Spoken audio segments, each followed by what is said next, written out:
good food, good company, good loving, and good times in nature. If we could get more of those corporately and individually, I can't say that we wouldn't be better. Like, if we could maximize all those things in our life, how could that not benefit us and those around us? And so again, good food, good company, meaning people around you, your friends, casual friends, even at the grocery store, just if we can improve our relations one to another.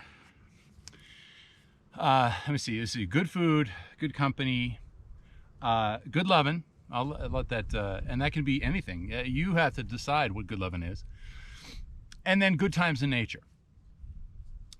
So it seems silly to say this because it's obvious, and I don't think anyone would even disagree that these things would be beneficial for us physically, mentally, economically, psychically. But yet they're kind of lower on the priority list, aren't they? And particularly when you look at them as a group, because the culture doesn't talk about things like that. They might talk about one in isolation. You know me, I have a pet peeve about nature, that people do activities in nature. They go running, they go hiking, they go quadding, and I love to do all that, mountain biking, etc. But rarely do they go into nature to be with nature, as it is both therapeutic and freeing, and however you want to say it. And the wilder the nature, the better.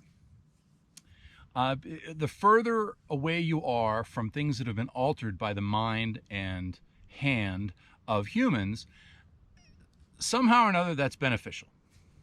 We can write prose and poetry about that, but for me it's not even a question anymore, and I pose it to you that it's not a question for you either, unless you really experience it for a few times. And so the other three, good love and good food, good company, of course we seek all of that, and we say, oh yes, of course I have these things, or I want to increase this or increase that. But as a life goal, we just don't talk about that. And for the life of me, I don't know why, other than just because. And as you know, because is one of my most unfavorite reasons, because that means that people are just not thinking or not being purposeful about things that are perhaps the most important thing ever. And someone might say, well, I'm going to fall in love and get married and I'm going to have all these things. But rarely does the action yield the direct result, which yields to a lasting foundation, for whatever reason. Because as a culture and as a society, we seem to be driven, or allow ourselves to be driven, in other directions. And so today's discussion is just going to be saying, like, my RX for America are those four things. Just try and do them. Make it a life goal. And I don't see how that's not beneficial for everyone. And if you're making, let's say, $100,000 a year, and you're working, the usual 9 to 5, or you're doing a remote work or whatever, you're doing the normal 40 or 50 or whatever.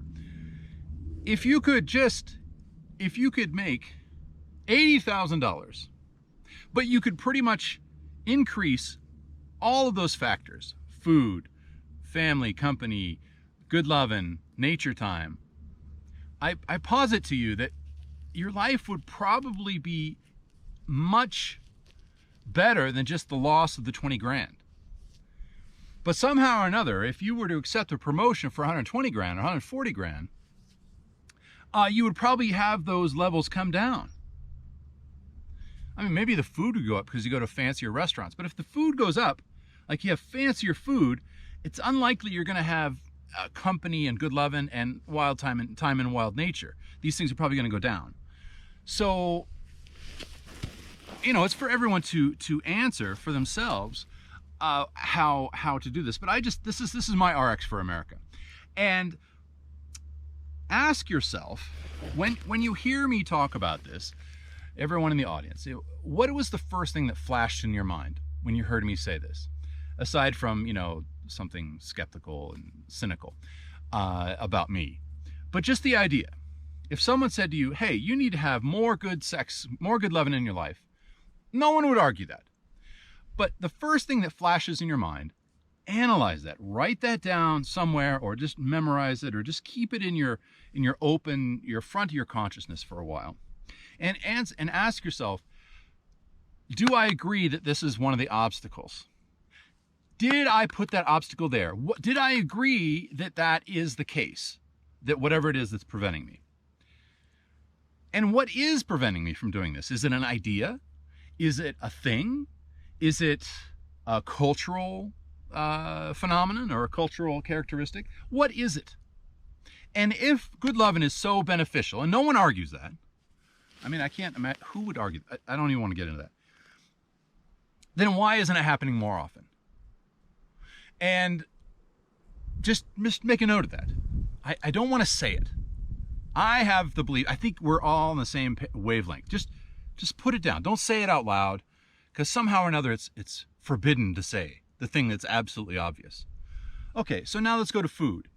What keeps you from eating better food? However you decide. If you think it's organic versus non-organic, if you think it's mac and cheese versus, real mac and cheese, whatever it is, just the increase the flavor and the enjoyment of food. However you determine that. For me, it's more authentically delicious things that I make. Honestly, I find that the restaurants in this area, it's hard to find really good food, just genuinely good food. And it's sad, but that's an editorial. It's just a side to my life. So what stands in the way of that? Okay, in my perception, from my personal environment here, it's a cultural thing based on the belief of customers, seemingly reflected in the offerings of the restaurants, that it's more like cafeteria food than actually a genuinely like made from real ingredients, made with real intent to be tasty, and it's not outrageously expensive. And for some reason, that's not possible. I don't know why. So I make a lot of food at home. I get really enjoyment from it, but I'm missing the other elements. I'm missing company. I'm missing the good loving. I don't want to get into that too much, but I mean, I want this to be about the topic, not about my personal circumstances. So for me, I have an answer. I have an answer about the food.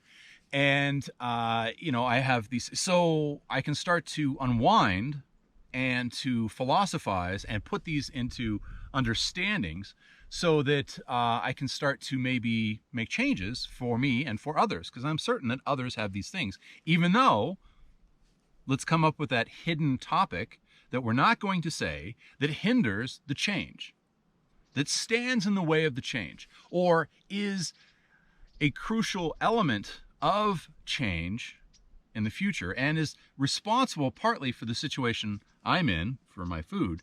I'm not going to name it, but it's an intermediary that we all know the name of.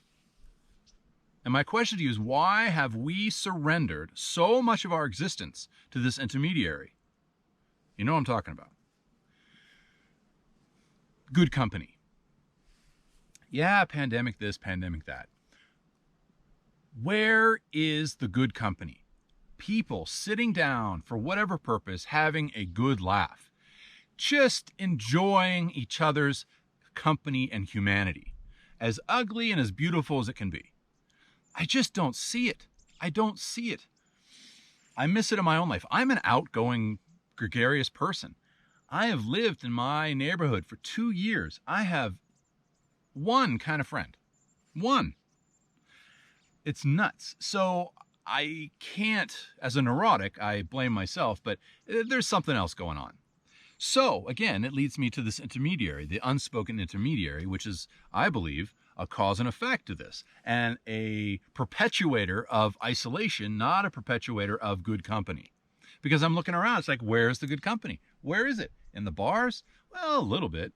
In the restaurants? Yeah, I go into the restaurants. I see some people laughing and joking, but I don't see belly laughs. Like I remember going to something as pedestrian as the Olive Garden and hearing the good company, the people having good company. I remember, and now it's just not as common. So it's not a thing. I'm not dissing like the trends, and I'm not bitching about it. I'm just saying, if it's so crucial, we should have more of it. I should have more of it. You should have more of it. We corporately should say, hey, listen, we should just get together more often and have a good laugh for the purposes of having a good laugh or talking or whatever. Just even to see each other's faces outside of the intermediary, the unspoken intermediary, the third man, if you will. And then that brings me to good loving. So, of course, good loving has been corrupt. I don't know what's going on. I have no idea what's going on. I have no idea what's going on. I am a moderately attractive person, and I get like 0 glances. I have no idea what's going on. Sometimes I get a little bit here, a little bit there, a little bit. But it's almost like we've kind of given up on face-to-face flirting, face-to-face romance. It's just like, whatever. And that's not good. It's not good. The chase is good. To be chased is good. To chase is good. It's far better to have face-to-face romantic pursuit than not. And again, this isn't revolutionary, but for some reason or another, unspoken intermediary, this is not the case. And that I know it happens. I know it occurs. I know it's still, you can't totally suppress humanity, all of humanity all at once. But it sure looks like all of the 4 factors I'm talking about have all been suppressed.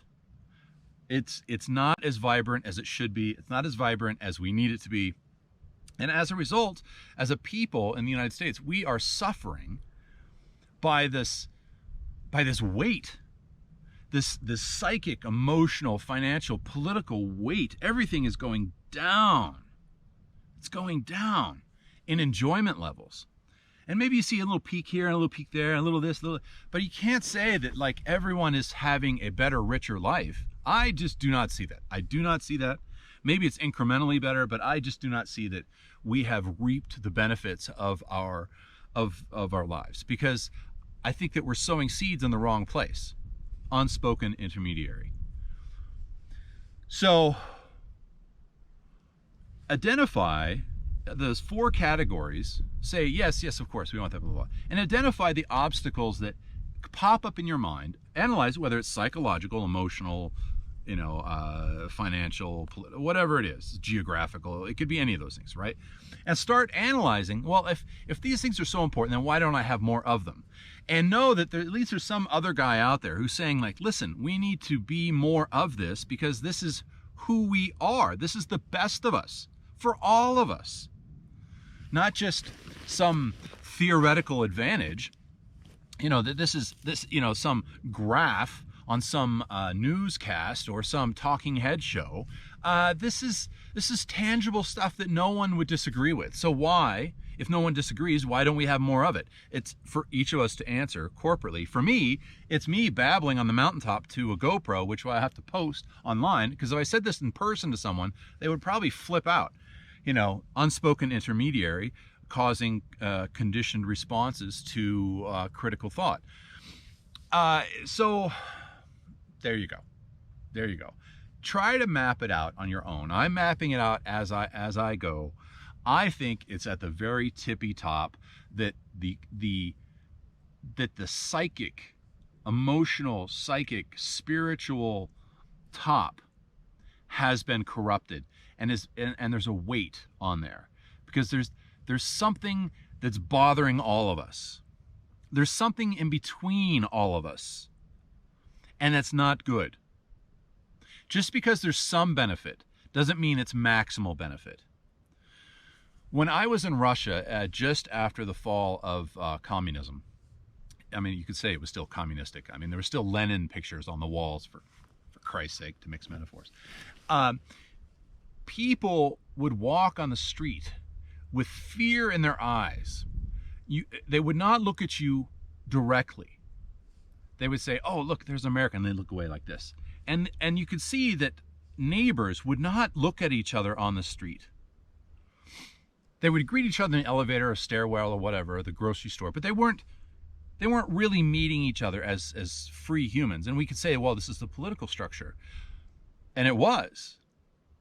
But what was really the problem is that there was something between those people, and that was the government. The fear of the government, which was very a real and rational fear. If you didn't fear the government, you were a fool. I see that same effect now on the streets of America. In just my little town, you know, I see it. Why the F are people afraid to look at other people in the eyes? What happened? We know the answer. Answer it for yourself. Tell your friends. I'm not going to say it here because I want it to remain a little mystery. I don't want to give the answer. I want to point to the answer because it's for you to adopt the answer. It's not for me to plant it in your head. I'm just saying, don't fool yourself. Don't fool yourself with a partial benefit, because the whole pie of human experience is being hidden from us, and we're giving little slivers by the intermediary. And that's not what we deserve. We deserve the whole pie. Us, pure humans, pure citizens of the United States, living in freedom and the richness of life that was given to us by our forebears, and that we have squandered away under certain lies and I would say propaganda, and I would say psychological warfare by parties who control the informations or the flow of information. Because it just doesn't add up. It just does not add up. And we've seen these parallels before in humanity, and now we can study these things globally and from the dawn of recorded history. And so let's not fool ourselves, let's not kid ourselves that we're living the richest life we could. And let's not be Pollyanna about it, but let's also not BS and say, like, look, this is as good as it's going to get and I don't want any better. We deserve better for ourselves and for our children and for the people who look to our culture for leadership and how to live a better life and to be better humans that we can then pass on the understanding of this, the possibility of living in richness and freedom, to other people globally and to the future generations. So, as you can tell, I'm quite animated about this, because again, this is our inheritance. We deserve this. We should take this. And the first step is understanding what's going on. And the second step is realizing that something has been taken from us. Something I've internalized, you've internalized, your friends have internalized, has caused us to be separated from ourselves and from even the concept of a richer togetherness. Now, this is not kumbaya, hold hands and all that kind of stuff. Have I made that clear? It's about living, well, I'm going to go back to that. I'm going to end up repeating myself. So don't step back from your inheritance, your richer inheritance. Identify what's going on and don't BS yourself about it. I have not BS myself about it. I try not to BS myself about it. You know, it's a flawed process, but that doesn't mean it won't yield maximal benefit. Because currently the way we're going, it's not gonna end well. It's not gonna be good. Our responsibility is to live a rich and full life for ourselves and for others. All right, there we go. I'm on the point of preaching to my own choir. So stick that in your pipe. And in the meantime, understand that I made this while trying to experience at least the company of my mind and the company of wild nature. Now look at this.